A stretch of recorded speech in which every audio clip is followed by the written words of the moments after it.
We didn't get it till the musician friends too. You know, it's.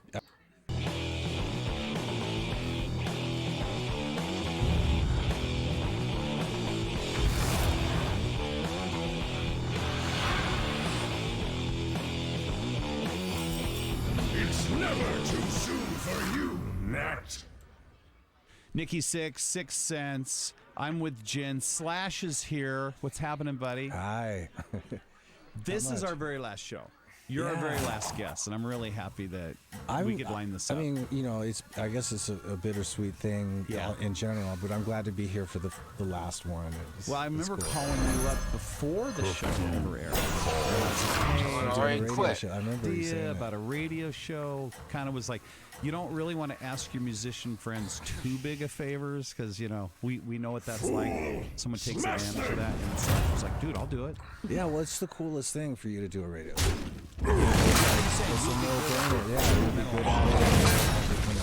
It comes from the right place. It's not some marginalized concept of doing a rock show with somebody who has no real grasp of what being in a rock. You know what I mean? You live it. There so many times during interviews. Never heard my record. Yeah. And you know, I remember. One of the I was listening to it. This is like a long time ago, like 6-7 years ago. We didn't get it till the night before. Right. So I'm listening to it in the car, making notes right while I'm driving. I remember you told me that. Yeah, because I don't want to talk to you about your record, and you're like, hey, what about this song? And I'm like, I didn't get that far, dude. I mean, yeah, it's sort of one of those, you know, conversations. It's sort of redundant, you know. So well, here you are promoting your record. I haven't heard it, but you know, promoting it. That's great. Yeah, you do all the work. I was trying to think. Thank you. I didn't want to fucking win anyway. I can't remember when we first Winning for fucking losers. House in Van Nuys all the time. I'm gonna fucking lose all the points that I've gained the last 3 fucking days. I don't remember the day we met. How did you end up at my house? Because then we became friends, and you would come all the time. See, now you're asking. I was gonna say, If you can't remember, I can. Isn't that weird? Like I can remember when I met Robin. Maybe at the Cat House. I mean, you know, hanging out there. Probably was there. And then I don't know, invited us up or something. I mean, I have a recollection of us hanging out at the Cat House for sure. I don't know if that's where we first were introduced. Probably so. Yeah. Do you remember, a fun place. Did I ever tell you the story where, I think I have, but when you were promoting the EP back in, whatever it was, 1982 or something, and you came to Beverly Hills High with Tommy. And you had, I was in continuation class. It was my final year of high school. It was 11th grade.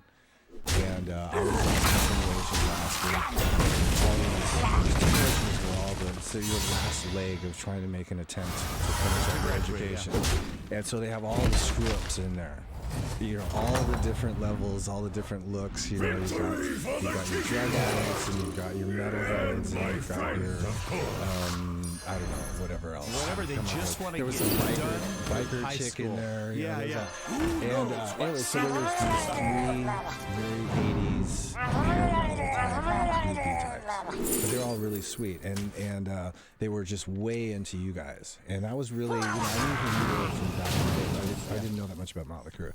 And so they went out, and you met them on the sidewalk in front of the school and gave them all flyers. That sounds and right. I was like, wow, check this out. You know, it's a racket, like, you know. And they promoted the shit out of you. They were so enthusiastic about it, and they were so smitten, and you guys were all, you know. Anyway, and I ended up going to that gig, and it was you guys and Y&T at the Whiskey. Wow. And it was great. Yeah. Y&T, what a cool band that was. Yeah. Which was yesterday and today, way before our time, that we didn't know Y&T was yesterday and today. Yeah. So they came up with a new version of their name, so it didn't date them back to the 70s. It's true. It's true. What a great guitar player. Yeah. But that was a cool scene in the late 70s, early 80s. Which I think is we had punk. We had new wave. Fucking asshole. All like that British metal coming over. We had all that great stuff, Aerosmith. us and studios and pistols as well. But I feel like that time helped define who we would become. We weren't just metal or just this, because we had all those. Both of us had all those influences. Yeah. No, I mean, I'm gonna take it. LA I'm at gonna that hold time, on there to was it, so much stuff going on, like you were I could saying. get another that one, and I there was could the get cool, triple. whatever you wanted to get out of whatever was happening, it was all right there. So you get some of your punk influences from going to see the Germs at the Starwood, and you had the metal bands, and, and so there was all these different things going on, and I think it was up close and personal as opposed to being on another country where you were just looking at magazines and reading the album cover. You had all these bands coming through town, and so you sort of pick things that you identified with and sort of called them your own. And Yeah, for sure. I mean, I just can't imagine if we grew up in a small town where we didn't have. Maybe we might have music, we might have the vinyl and the records, still be playing guitar and learning and all that stuff, but it was the scene here. Yeah, well, a lot of people move here. I mean, a lot of people Like in a LA rising flame. like the guys were from Poison or from Pennsylvania. Or Yeah. whatever.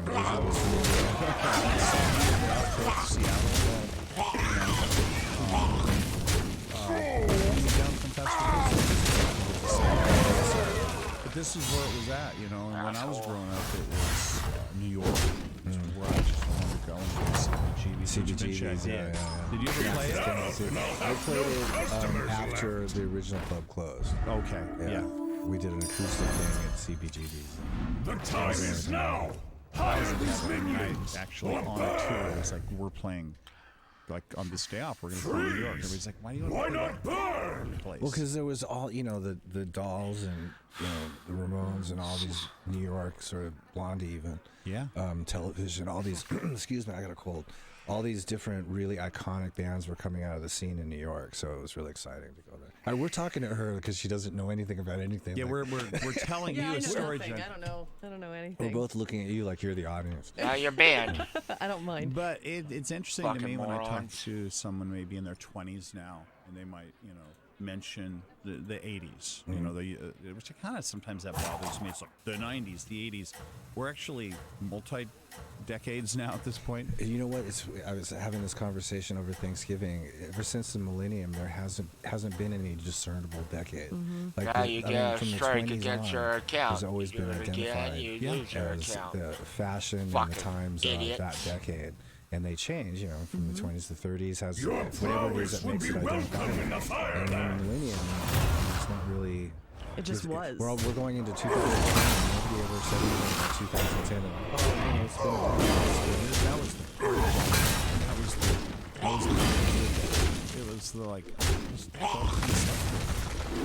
some of it. 2010, everything 2000 to 2010. I lost the 90s. That was the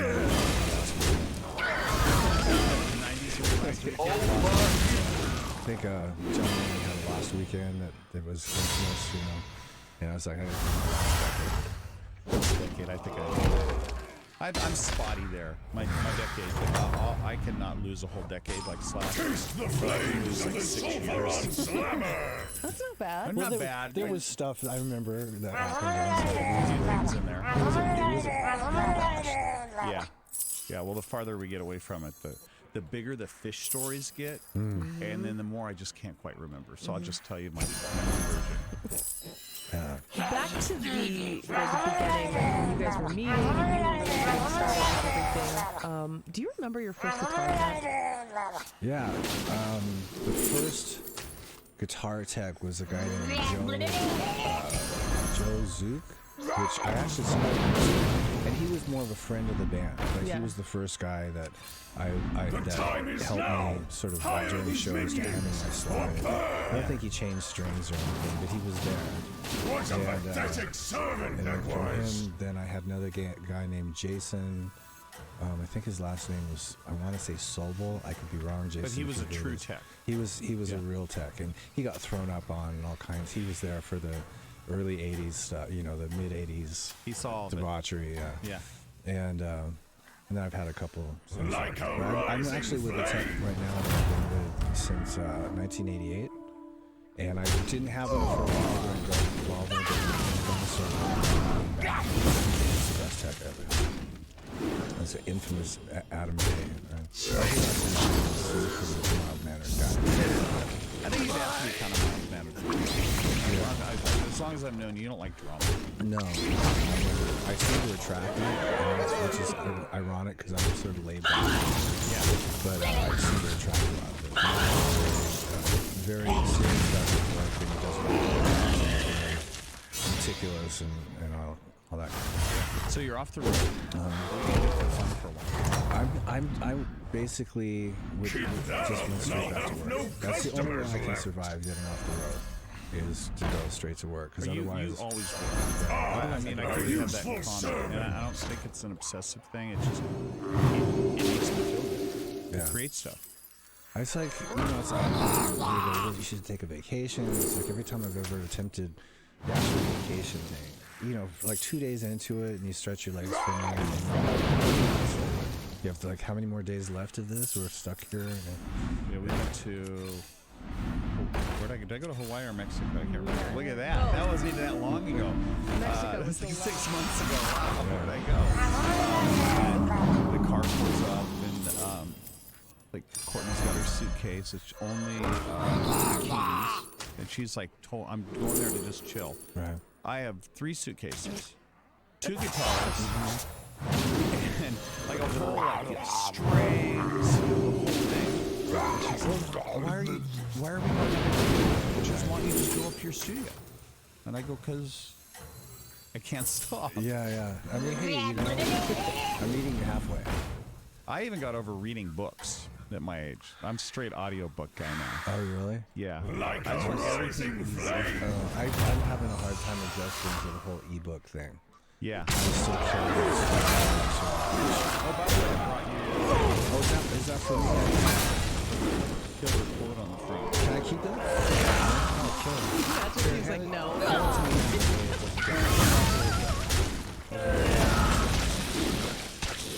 Yeah, what I mean. Cover. This is great. What he meant was his photo shoot. Just a little, Just to have Just a little picture. thumbnail. Just as easily. From now on, every time I get a quote from somebody for a book, I'm just gonna put their photo there and put the quote right there. That's so simple. It's true. It's a great book, though. It's one of the most honest, and I think I used this word before, but harrowing rock and roll journeys. That whole thing that was going on. put on paper. Yeah. Yeah. And it's not overdone with any kind of, what's the word I'm looking for? Like a sober sales pitch. or just trying to glamorize it in a way that, like, I'm so cool. So I remember when I found him, I called up my manager on Kovac, and I go, I found all these journals, like decades of journals, and these ones are just right when I remember writing them when I was, strung out. I got, what if we like release them? I was like, literally, like, would it help somebody? But just reading them without all the other commentary, pretty, like, it's almost hard to read. Right. It's just wake up, shoot up, go to bed, wake up. She was really not very exciting life. And then we started getting people involved, like my mom, which was like really interesting. So I used another guy to go and talk to my mom and say, Nikki wants you to say everything that's true. And, talking Like to you. a rising At first was flame. apprehensive. Like, well, everything's cool now. Like, he's sober. And like with Tommy didn't want to say anything bad. It's not going and I think that really helped. For sure. Did you guys get sober around the same time? sober way before. Sober at 80. Ain't gonna happen. 88 or something.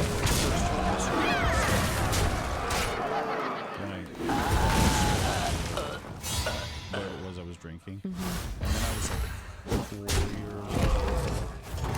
And a lot of this stuff went down around bad things. I knew better. Like there's bad shit that's happened in my life. I went to that. I know so much better than to do that. So it makes it worse. It's the worst thing. I mean, I was saying recently, I couldn't imagine dealing with everything that's going on for the last.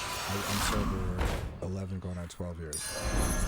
And in that time, so much has happened. I wouldn't have been able to keep it together, or have been able to come out the other end had I been as high as I had been up to that.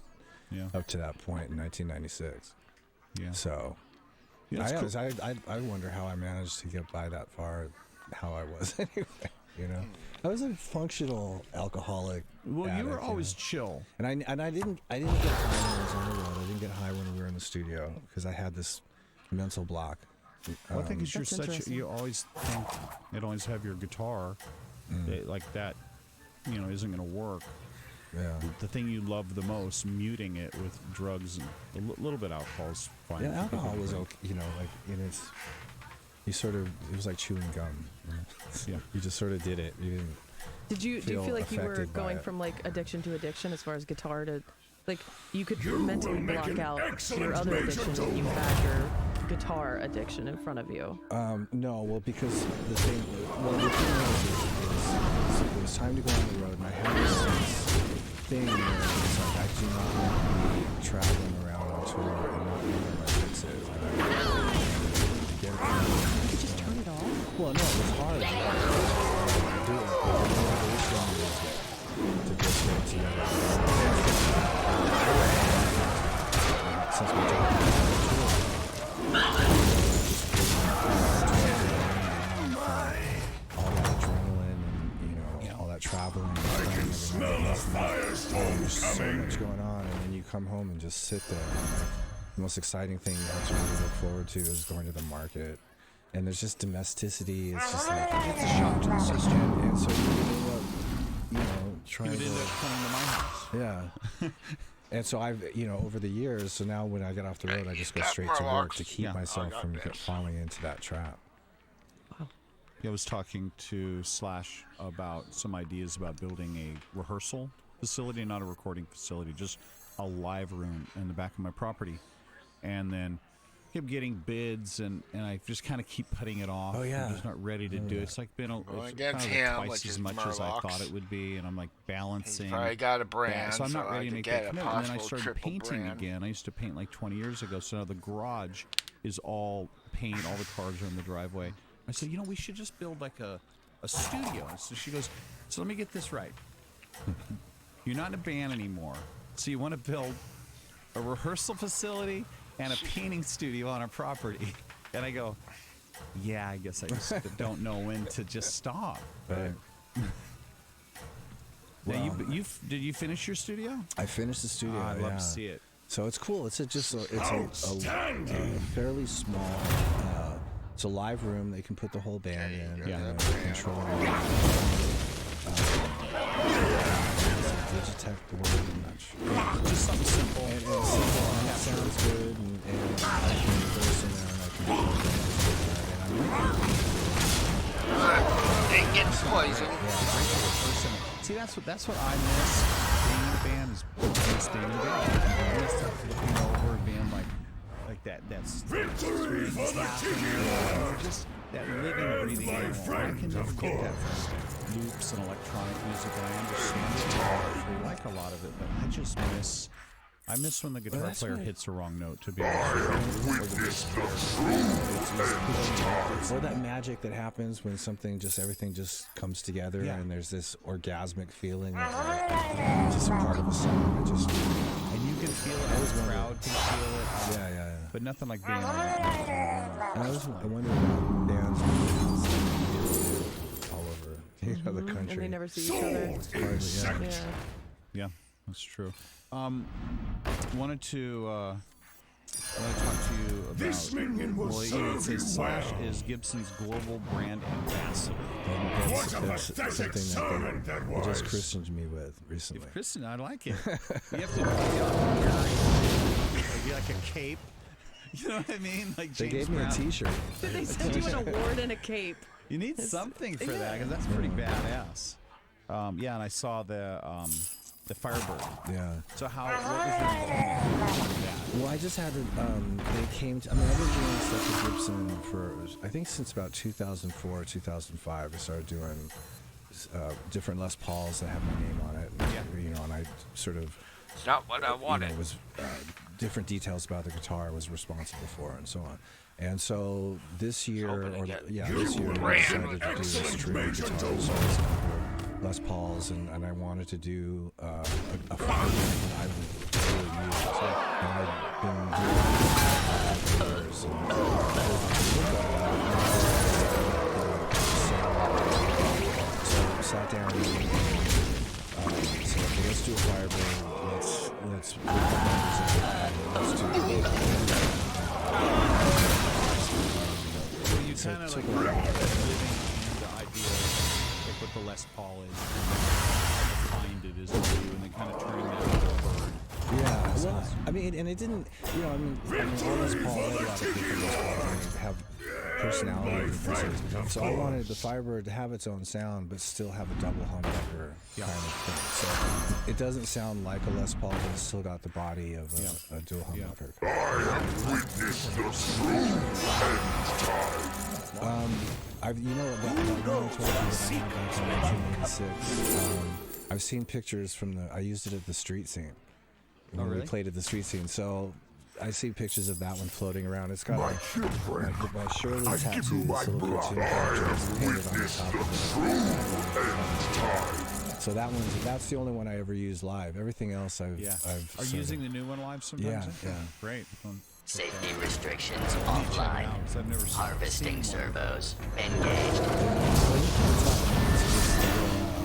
They're translucent maple finishes. So yeah, you can tell it's a maple top. It's all one solid color. Yeah. It's kind of black. There's a black one and there's a TV, not TV white. It's TV yellow? an antique white. Sorry, Oh, yeah, not antique TV, white, yeah. You tread on the flame top? sacred Yeah. ground. So it's cool. Okay, so just saying, my birthday, It's past. Sorry. Christmas. Come on. It's too early for Let me Christmas. see if I can hook you up. Have you ever lost Have you ever lost track of the guitars over time when they're off you? I had a bunch of guitars. There's one. I managed to get them. It was an inside guitar from my house. And so this is like I just beat him. Someone told you one about of those it. memorable highlights I can recall. And so there was probably about 20 or some odd guitars in there. And so I managed to get them all back. The idiot who was doing the grunt work lived in He wasn't the guy responsible for stealing them, as you know. In other words, someone got him to do it. Yeah. But I guess he tried selling him at Guitar Center, so it was easy to find him. God, So- bad criminal. Yeah, right. It's stupid, as it is. But anyway, so one of those, I got them all back except for one, and so it's out there somewhere. It's a gold top, a 1980, That sucks. 88 gold top. That was my first guitar. It was a gold top Really? with P90s. I stole And, it. you know, I stole it. Wait a minute. no, Hold on. I stole mine. She's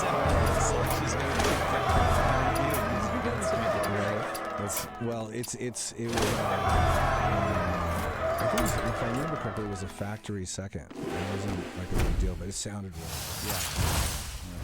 I asked John Black recently, we were just like talking like his amount of guitars he has. And I asked him, I saw this video, it was nothing but Telecasters, right? Because he Yeah. loves Telecasters. And I said, so, how many guitars in? He said, He doesn't know. He doesn't know. He just goes I like- couldn't tell you how many right now. at this point. I think he kind of, he thinks it's over 400. Oh shit! He's got me beat. Way beat. He's got, it's like